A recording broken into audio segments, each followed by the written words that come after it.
Ooh. The Egyptians or the Chinese? Was that a coherent sentence? I don't know. 3, 2, 1.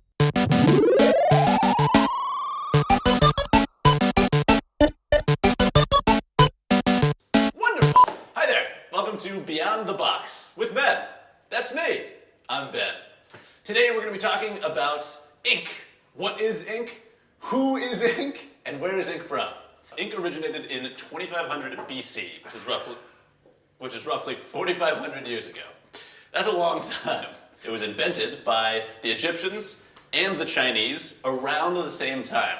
So ink is actually made up of two different components. The first one being pigment, which is actually the color, or kind of what gives color to the ink.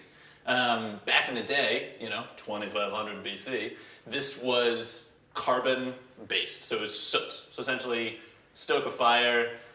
Once it's burnt out, you've got a bunch of little coal things laying around, grind those up, put them into ink. That's what they had. Black ink was kind of the first, I don't even know if I just said a real sentence there. It just kind of came out as garbled information. Second part was the vessel, so kind of what they would blend the pigment with to then transfer it to paper. Originally this was going to be oils, so anything that was kind of like vegetable oil based, animal fats as well probably. Yeah, it eventually kind of gained traction because before ink and such were invented, people were literally stamping out agreements onto clay blocks that they wouldn't have to like give around. So if you were like if you were a sheep trader, 10% off next sheep. So fast forward to today, and the fundamental principle of ink has stayed the same. It's still a carrier and it's still a pigment.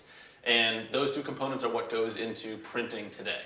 So pigments today have become largely chemical-based. And then on the other hand, in terms of what the carrier is and has become, for a very long time, and still to this day in certain things, people switched over to petroleum-based substance as the carrier for the pigment. This was due to many reasons. It was kind of the latest breakthrough in technology in the 1800s when we discovered kind of petrol, as the Brits call it. Because, well, there's a lot of great things about it. It dried faster. It provided more vibrant colors. It lasted longer. So drying faster was pretty huge because, ink was in the late 1800s, early 1900s, predominantly being used to print newspapers.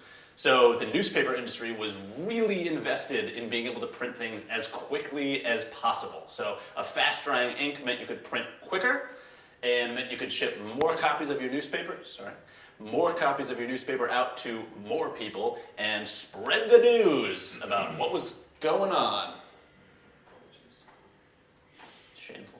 But in the 1970s, there was a massive oil crisis in the United States. So oil prices skyrocketed. People were literally lining up at gas stations for miles and miles and miles to try to fill up on their allotment of gas, petroleum. And basically, newspapers, etc., were looking for new ways to print because it was incredibly expensive to purchase petroleum just to slap it onto a piece of paper with some soot, or whatever they used, to then print their newspapers.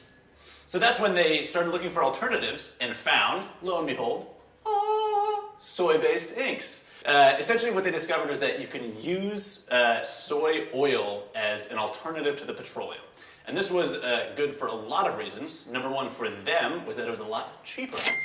Something that people don't really know is that America grows a ton of soybeans, because soy-based oils are actually the source of vegetable oil and a lot of the other oils that we use for cooking and for a lot of manufacturing. So they started switching over to soy-based inks, found that not only were they more vibrant than petroleum-based inks, they lasted as long.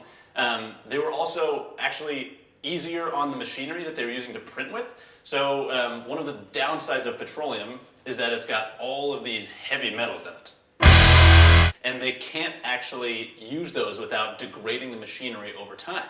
Soy-based ink doesn't have any heavy metal. If anything, soy-based ink is like a folk band. It like gently serenades the machinery as it's being printed.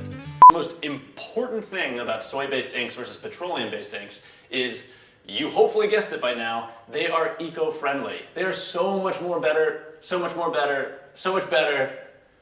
They are so much better for the environment than petroleum-based inks. So we've covered the very introduction of inks into our society, excluding cavemen, etc. But the first time that essentially a pigment was put into a compound, a pigment was put into a carrier. We covered essentially the shift away from petroleum-based inks, why they started with the newspapers, why they eventually went away, and finally we covered the benefits of soy-based inks versus petroleum-based inks. Today, many of the printing techniques that we use are using soy-based inks, which is really, really good for the environment. But you still need to watch out for anything that's printed using petroleum-based inks, because at the end of the day, that's going to be worse for everyone. Go soy-based inks! Woo! Yeah, that'll probably do it. Soy-based inks.